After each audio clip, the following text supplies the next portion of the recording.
Mom and 4 kids slept in the car, then cops made an unexpected move.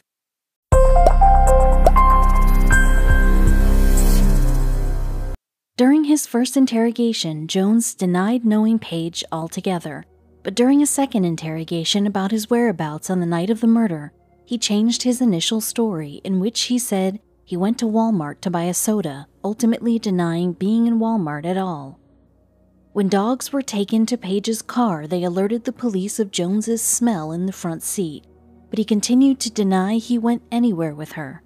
All the proof the police had was not enough to jail him, though, so when Jones initially went for trial, he was set free. One of the main reasons Jones was allowed to go free was the fact that no body had been discovered until 2012. It had been very difficult for the prosecution to convict him in the absence of a body, so even though there was enough evidence against him, he was allowed to walk. Certainly, you can't bring this to a conclusion, a trial, what have you. The absence of the body certainly muddies that water, said Paige's father after Jones was allowed to walk as a free man. In the spring of 2012, a hiker who was exploring a creek bed located approximately 60 miles south of the last place the police and searchers had previously found Paige's business cards scattered along the highway, stumbled upon human remains. A hiker in the Wells Gulch area just happened by a human skull, and when they unearthed it, it had duct tape that was sort of around the jawline area and around the back of the head, said Dan Rubenstein. Even though the police and forensic investigators quickly determined that the human remains were indeed those of Paige Bergfeld, the crime scene provided a gruesome but incomplete picture, so no one was exactly sure how Paige died. More bones were scattered across a mile-long stretch, so determining exactly how Paige met her end was impossible.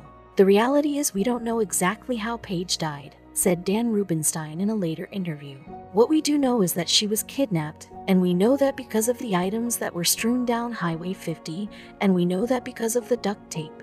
You don't duct tape a person who is already deceased. Even though the discovery of the body meant that there was absolutely no hope for Paige to be found alive, her family was relieved because they finally got closer. Deep in their hearts, they already knew Paige was dead, but not having proof was indeed very difficult to cope with. This was also the time for the police to reopen the investigation in the case of Lester Jones because he did not have a solid alibi for his whereabouts on the night of the murder. Even though he did not have an apparent reason for killing Paige, his proximity to the place where she was found was enough for the police to proceed to trial. Paige's family got their closure, but they were not keen to see their mother's and daughter's murderer brought to justice. When Lester Jones was first brought to trial, it had been over 9 years since Paige disappeared.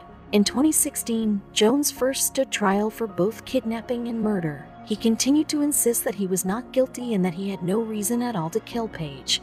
But his former wife, Lisa Nance, came forward to claim that he was an abusive man with a history of violence that must have killed Paige because she knew too much and he didn't want his current wife to find out that he was paying escorts for massages. Her testimony was enough for the police to bring back the charges against Jones. In September 2016, Lester Jones went to trial for the kidnapping and murder of Paige Bergfeld, but everyone was in for a surprise. The result was a mistrial because the jury could not reach a unanimous verdict. Johnson was charged with first and second-degree murder, second-degree kidnapping, and second-degree arson, but he was allowed to walk because of a hung jury. For the first time, attorneys spent approximately 6 weeks presenting testimony from various witnesses, and according to KREX, Jones' lawyers focused their final argument on 5 other men who they say could be responsible for Bergfeld's murder, but were not pursued because of what defense attorneys call a deficient investigation conducted by the Mesa County Sheriff's Office.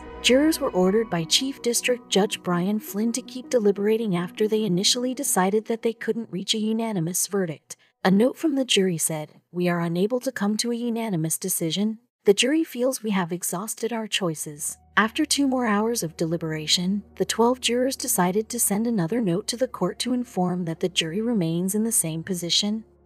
"We do not feel any further discussion will change our current state." It was that moment that District Attorney Dan Rubenstein decided that the best course of action would be a mistrial. The fact that Lester Jones was allowed to walk free thanks to a mistrial didn't mean that District Attorney Rubenstein gave up the case. In December 2016, a second trial began with a new jury. The first one had been a huge blow to Paige's family, but the prosecution managed to arrange a second trial quickly to bring them justice. At the beginning of the second trial, Jones was still adamant he had nothing to do with the kidnapping and murder of Paige Bergfeld. However, the prosecution reminded the court that everything pointed out in his direction, starting from the fact that he was working opposite the place where Paige's car was found and that he had no alibi for the night of the murder. The second time around, the jury was much more decisive and found Lester Jones, who was 65 at the time, guilty of murder and kidnapping. At the sentencing that took place right before Christmas, Jones was given life in prison without the chance of parole. Paige's family finally got the justice they deserved, even though it took 9 years and 2 trials to get to that result.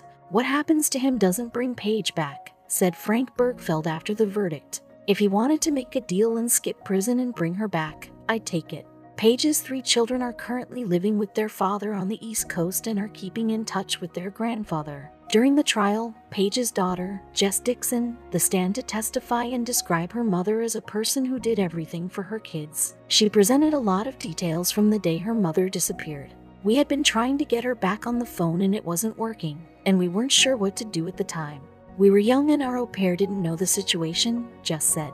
"Our mom was a very kind lady. She did everything for her kids." Even though he was sent away for life for the kidnapping and murder of Paige Bergfeld, Lester Jones continued to argue that he was innocent, and no one knows for sure why he killed Paige. According to his ex-wife, he may have done so to conceal the fact that he was using Paige's escort service. That's just a supposition though, and we may never find out the exact reason for which Paige lost her life, neither the way she died. Still, even without this information, the fact that the murderer was convicted brought some closure to her family. The case that was opened by the prosecution following the death of Paige Bergfeld revealed more about her than she ever hoped her family would know. Paige never intended for her parents and children to find out that she was earning a living managing an escort service. However, everyone who knew her still remembers that she was a kind and loving mother who only took a dark turn because she wanted to make sure her kids had a better life. Sadly, her efforts were cruelly stopped, and she left 3 children alone in the world.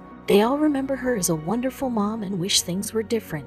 Paige Bergfeld lived in the humble town of Grand Junction, Colorado, and in the eyes of everyone who knew her, she was the picture-perfect soccer mom.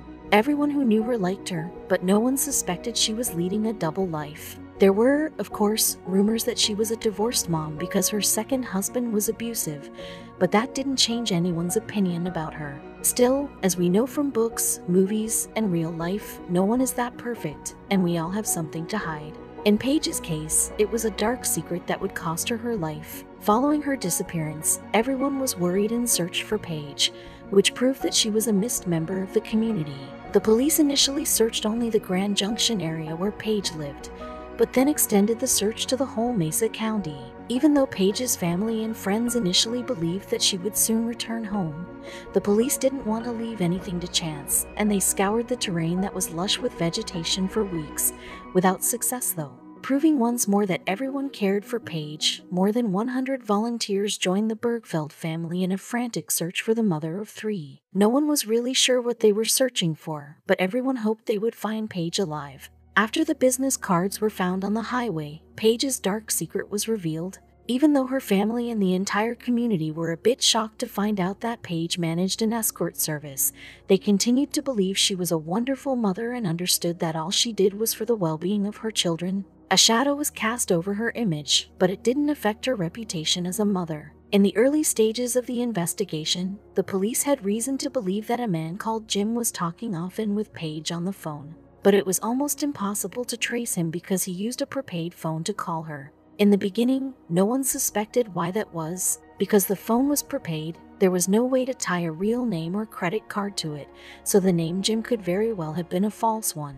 But after investigating all the calls, even after the phone died out, the police were able to find out that the man called Jim was, in fact, Lester Jones. Paige's kids were desperate for answers after their mother disappeared without a trace. Paige's sister, Callie, tried to comfort her niece who kept asking where her mom was, saying wherever she is, she wants to be with you right now. After the body was discovered, the family got some closure, but they were still terribly affected by the fact that she had been dead for years and left to rot in the woods. When the skeletal remains were found, Paige had to be identified from her dental records. The kidnapping and murder of Paige Bergfeld caught the attention of the national and international press, with articles being published constantly about the search and then the trial of Lester Jones. The entire world watched as the criminal was brought to justice. In 2018, Betrayed: Death by Desire was released by the Discovery Channel as part of their murder investigations series. The episode focused on Paige's life and the dark secret that would lead to her untimely death.